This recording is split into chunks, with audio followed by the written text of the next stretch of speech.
Hey, Pastor Josh here. We're reading Genesis chapter 36, verses 1 through 19. We are coming into one of those wonderful, exciting genealogy passages. And so they are here for a reason. The Lord has put them here for a reason.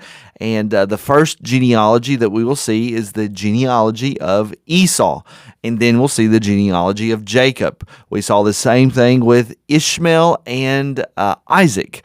Ishmael's descendants come first, his genealogy comes first, and then the genealogies of Isaac. And so what we're showing here is that the Lord still blesses even those that are even rejecting God, going a different way, not following after the God of their fathers, ultimately lost, the terminology that we would use in our own language, but God causes it to rain on the just and the unjust.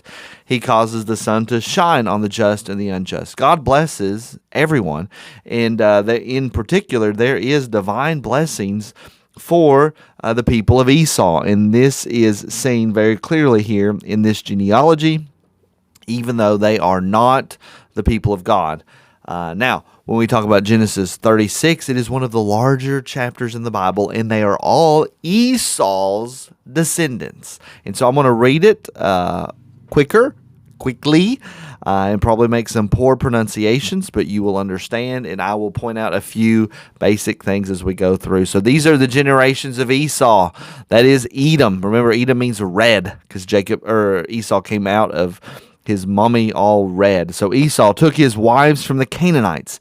Adah, the daughter of Elon the Hittite. Now Adah, right here, it would be his first wife. We have her highlighted somewhere.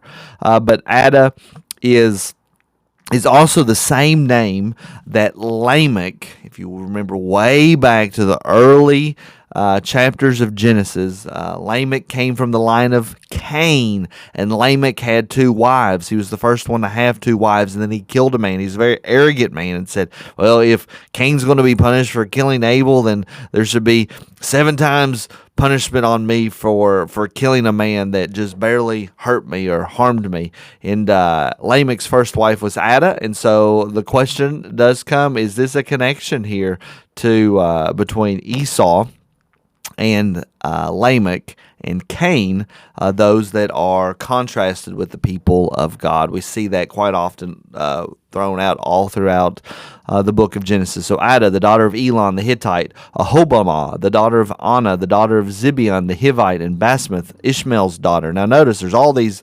Canaanite wives that he's taken. He's mixing with the ungodly folks, and he's okay with that, even with Ishmael, who has also gone the same way, the descendants of Ishmael. The sister of Nebaioth and Adah bore to Esau Eliphaz. Basemath bore Reuel, which means friend of God, and Ahobamah bore Jeush, Jalam, and Korah. These are the sons of Esau who were born to him in the land of Canaan. Then Esau took his wives, his sons, and his daughters, and all the members of his household, his livestock, all his beasts, and all his property that he had acquired in the land of Canaan. I told you, the Lord is blessing him, even though he is not a saved individual, even though he is not a part of the people of God. God is still blessing him with a ton of things. And he went into a land away from his brother Jacob. God is naturally allowing them to be separated, for their possessions were too great for them to dwell together. Again, you see the physical blessings. So just because somebody has physical blessings, just because somebody has a lot of money, just because somebody has a lot of power, does not mean they are godly, does not mean they are a child of God. We must remember that. Esau had a lot of things. Remember, he was even able to say to Jacob, I don't need all these gifts that you're giving to me. I'm doing just fine. So physical, material blessings is not a sign on whether or not you are spiritual or not spiritual. If you're godly or ungodly, it is a moot point. It is whether you are in love with God or not. Do you accept God as the Lord of all creation or not? And again, you see this promise to claim.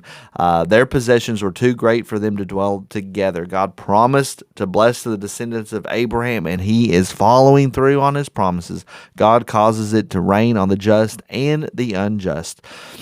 So he went away. The land of their sojournings could not support them because of their livestock. So Esau settled in the hill country of Seir. That Esau is Edom, the country of Edom. So there's the first block of genealogies. Then we come to a second block right here, verse 9. So 9 to the end of the chapter is the second larger block of genealogies of Esau. These are the generations of Esau, the father of the Edomites in the hill country of Seir. Remember, Edom is going to be a problem nation to Israel, and we're going to even see another nation from them called the Amalekites, which are going to be important later on in Jewish history. These are the names of Esau's sons. Eliphaz, the son of Ada. I pointed out that that's the same name of the first wife of Lamech, one of the children of Cain.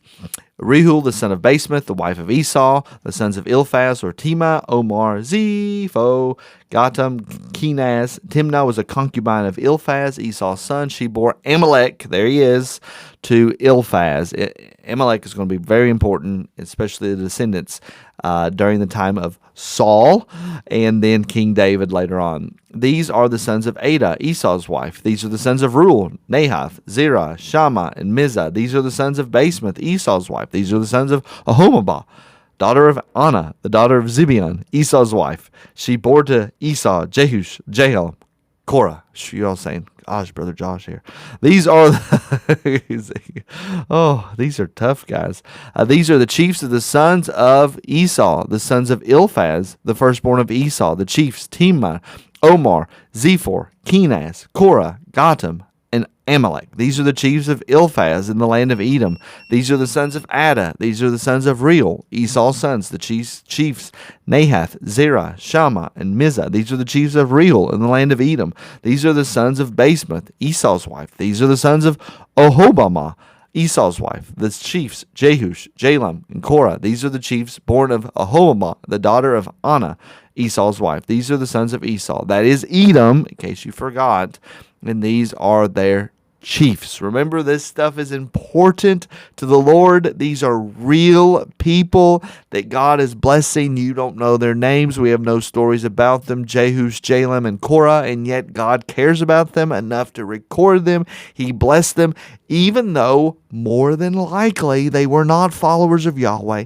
They were not saved individuals, and yet God chooses to keep them as a memorial, keeps them as a memory, and even blesses them a lot. We have to remember God is so gracious and so kind, even to those that reject his name and do not follow him and love him. God is so gracious and kind, so much so that thousands of years later, these names are remembered and spoken of, and you can read about them in Scripture, in millions and millions of translations, millions and millions of Bibles all over the world, people that did not follow the Lord, and yet God blessed them and even had them remembered, even if it is just their name written in the most holy book. I pray that has been a blessing to you. I'll see you all in the next video.